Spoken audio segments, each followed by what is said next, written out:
Prazer, talvez vocês não queiram me ouvir, mas vão ficar fascinados com um dos maiores nomes brasileiros e de sua importância para o contexto atual. Vamos falar de um cientista brilhante, não esse tipo de cientista. Esse aqui, ó, Adolfo Lutz, deem só uma olhada. Médico, cientista brasileiro, pai da medicina tropical e da zoologia médica. Além de ser pioneiro na área de epidemiologia e na pesquisa de doenças infecciosas reunidas em um só indivíduo, esse é o Adolfo Lutz. Lutz foi fruto da união de suíços e teve sua profissão espelhada em seu avô, que era chefe do Serviço Médico do Exército da Confederação Helvética. Teve durante sua vida a mudança para diversos países, o que colaborou para a união do conhecimento de diversas espécies e doenças. De tal forma, enquanto Lutz tinha 2 anos, sua família decidiu sair do Brasil e ir para Berna por causa da insalubridade do Rio de Janeiro, em consequência dos surtos de febre amarela e da epidemia de cólera em 1857. Os laços com a Suíça continuaram no decorrer da carreira, sendo que em 1878 foi premiado pela Sociedade de Ciências Naturais de Berna pela sua descrição da carapaça lona verrucosa. Além disso, o cientista carioca estudou nos melhores centros médicos da Inglaterra, Alemanha, Áustria, República Tcheca e França. Por opção, retornou ao Brasil aos 26 anos, em 1881, para atuar em saúde pública, viajando frequentemente à Europa para acompanhar as novidades dos centros científicos para trazer o Brasil imperial. Tá bom, chega de explicação da vida dele, daqui a pouco eu vou saber mais dele do que de mim mesma. Mas o que realmente importa é o olhar diferencial desse profissional. Seja por ele ser míope e precisar chegar bem de pertinho, mas também por ele tratar todos, sem qualquer distinção. Não só humanos, mas animais também. E por essa sede de querer transformar a vida de outros indivíduos, de outros seres, Adolfo vai para o Havaí, para estudar a lepra. Em 1889, a população do Havaí estava sendo dizimada por causa da lepra, uma doença infecciosa que assustava a sociedade da época, na qual os doentes passavam por um isolamento, em que Lutz achava ineficaz e cruel.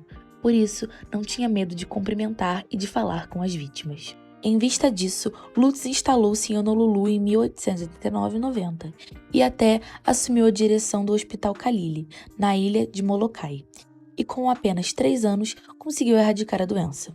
No entanto, achava que a enfermidade era causada pela transmissão de um mosquito Stegomyia fasciata. Sendo assim, os estudos de Adolfo foram inconclusivos. Apesar disso, seus trabalhos abriram a visão dos cientistas da época, que focaram na cura da doença e na adoção de medidas eficazes de tratamento.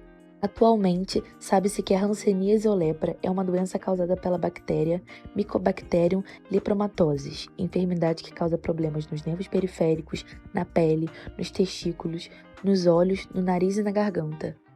Graças a Deus que ele não é primo.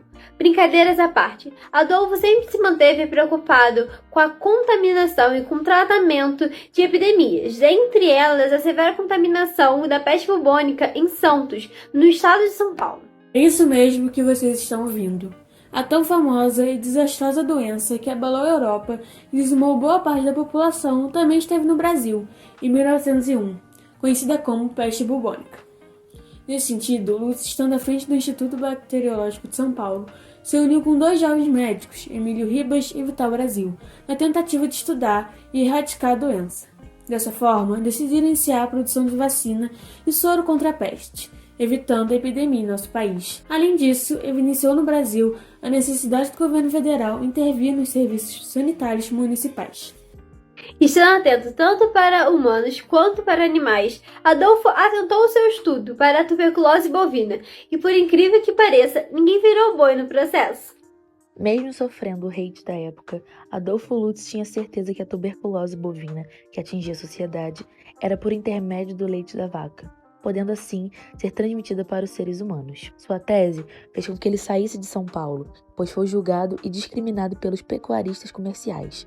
Apesar de todo o julgamento, Lutz tinha razão, tanto que hoje a pasteurização do leite para consumo é obrigatório. Não paramos por aí. Adolfo Lutz foi um cientista além de seu tempo. Não se contestava ficar atrás do microscópio. Ele enfrentava as epidemias e as doenças de frente, sem medo de ser exposto.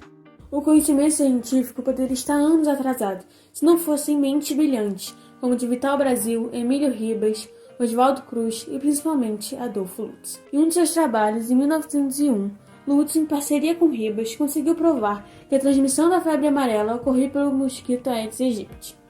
Mas o que é febre amarela? Hoje em dia, sabemos que essa enfermidade é uma doença infecciosa grave, na qual o doente apresenta sintomas mais leves: febre alta, calafrios, cansaço, dor de cabeça e muscular, náuseas e vômitos. Mas quando isso é intensificado, pode levar a problemas como hemorragias, insuficiência hepática e renal. Os transmissores se modificam dependendo da região. Em lugares como a América do Sul e Central e em alguns países da África, a doença pode ser passada por um ciclo urbano ou silvestre, em que o urbano se dá pelo mosquito Aedes aegypti, enquanto o silvestre se dá por meio do mosquito Haemococcus, na qual a infecção pode ocorrer com o homem, assim como outros seres, tal como os macacos.